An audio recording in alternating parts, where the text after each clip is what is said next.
Okay, so let's take a look at a variety of enhancements that have happened in simulation in 2011.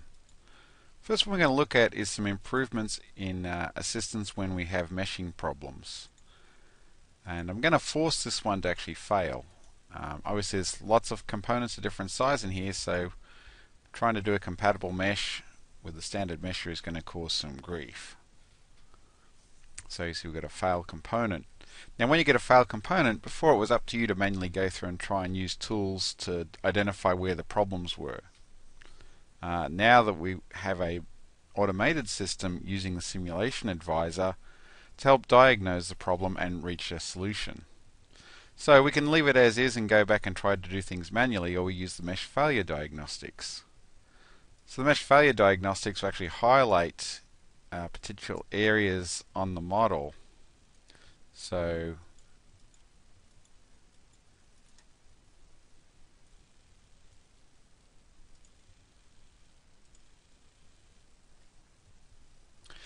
we'll indicate features on the model which are causing problems. For example, you could go back and try an incompatible mesh. In this instance for the knuckle, what I want to do is try a mesh control. And you'll see there's a new feature here which is to create a mesh on completion. What this does is we'll actually just mesh the failed part. Anything that's already meshed will stay meshed. So we just click on OK, and just like that we have our new component meshed and fully connected to the rest of the system. So that's a real time saver for models with large numbers of components where you might have one or two components that fail and you just want to get them fixed. If a part has failed in the release, you'll be able to right click here and get access to create the mesh on the failed part as well. Alright, let's have a look at some of the geometry improvements that we've seen, selection and feedback in simulation. You'll find that when you add fixtures now, we're getting much better visualization with our symbols. So it's based so that when you pick a face or an edge or a vertex, there's going to be a difference in the icon types. So with a face, it's over the entire face, with an edge just on the edge, and with a vertex just on the vertex, and so on. Same thing with forces. So if we do an applied force, for example, representing the brake rotor loads, and we'll just use that face for the geometry. You'll notice that we get nice force displays on the faces as well. So there's been quite a bit of effort done to try and make the symbols more intuitive and scalable as well. So it doesn't. It makes it clearer how we've set up the model. All right, let's take a look at another element that we've spent a lot of time on, and that's in the report generation.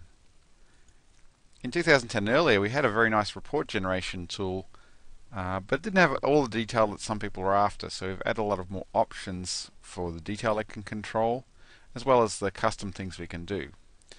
Before we show that, one thing I did like to show is in 2011 now, if you want to turn your symbols off, very simple, just a single filter option now, which is a great time saver. Right, with the report generation tool, you'll see that the wizard is completely new in how it goes through and captures the model.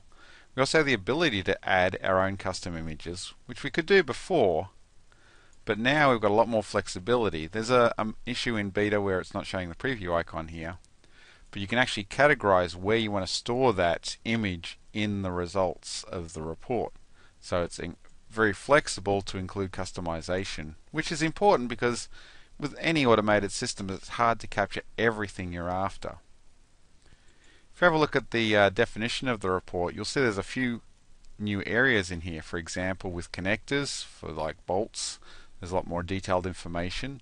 We now support beams and sensors, and you'll get all the results for those objects very neatly put in the report as well. Now it takes a couple of minutes to export this out, and it's we might as well do that. We'll just let it go through. You'll see it, and then we'll show the other report while it's doing that. So you see what it does is it captures what's going on the screen and highlighting the appropriate components. So if there's material properties, it'll have that part highlighted.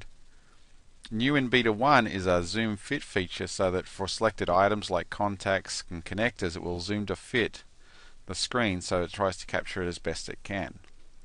As I said, it won't solve every single scenario for that, so that's where the custom images are helpful in doing that. Alright, so while that's doing that, let's go look at a finished report.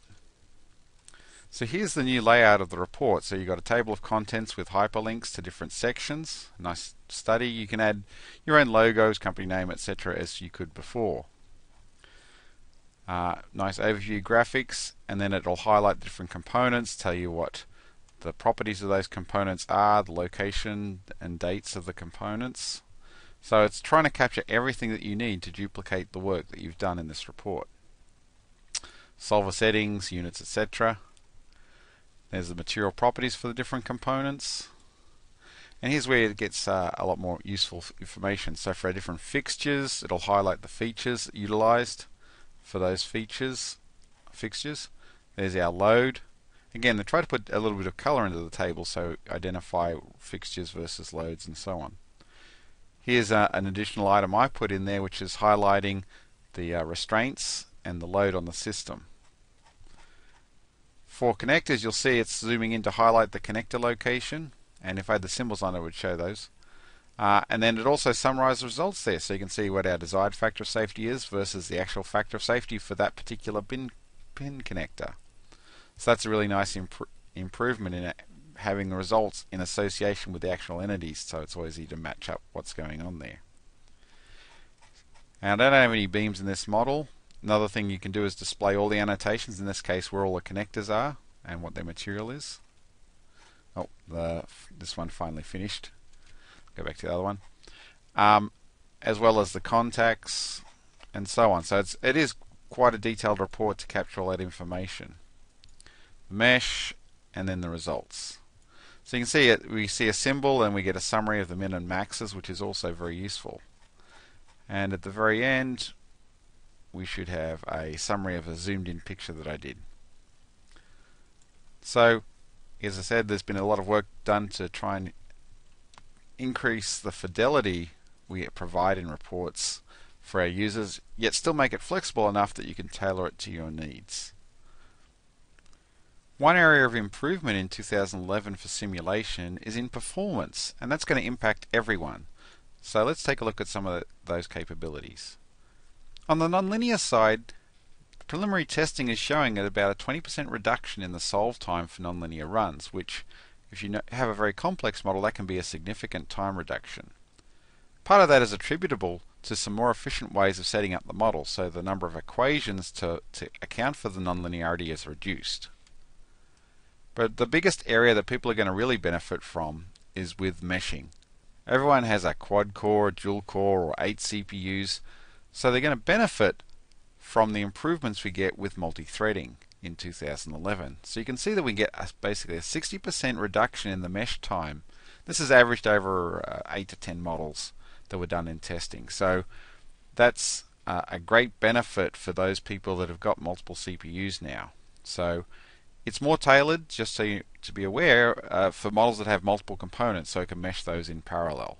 For a single bodied model, it's probably not going to get that same level of benefit. But anyway, meshing and nonlinear solve times are two great areas of improvement in 2011.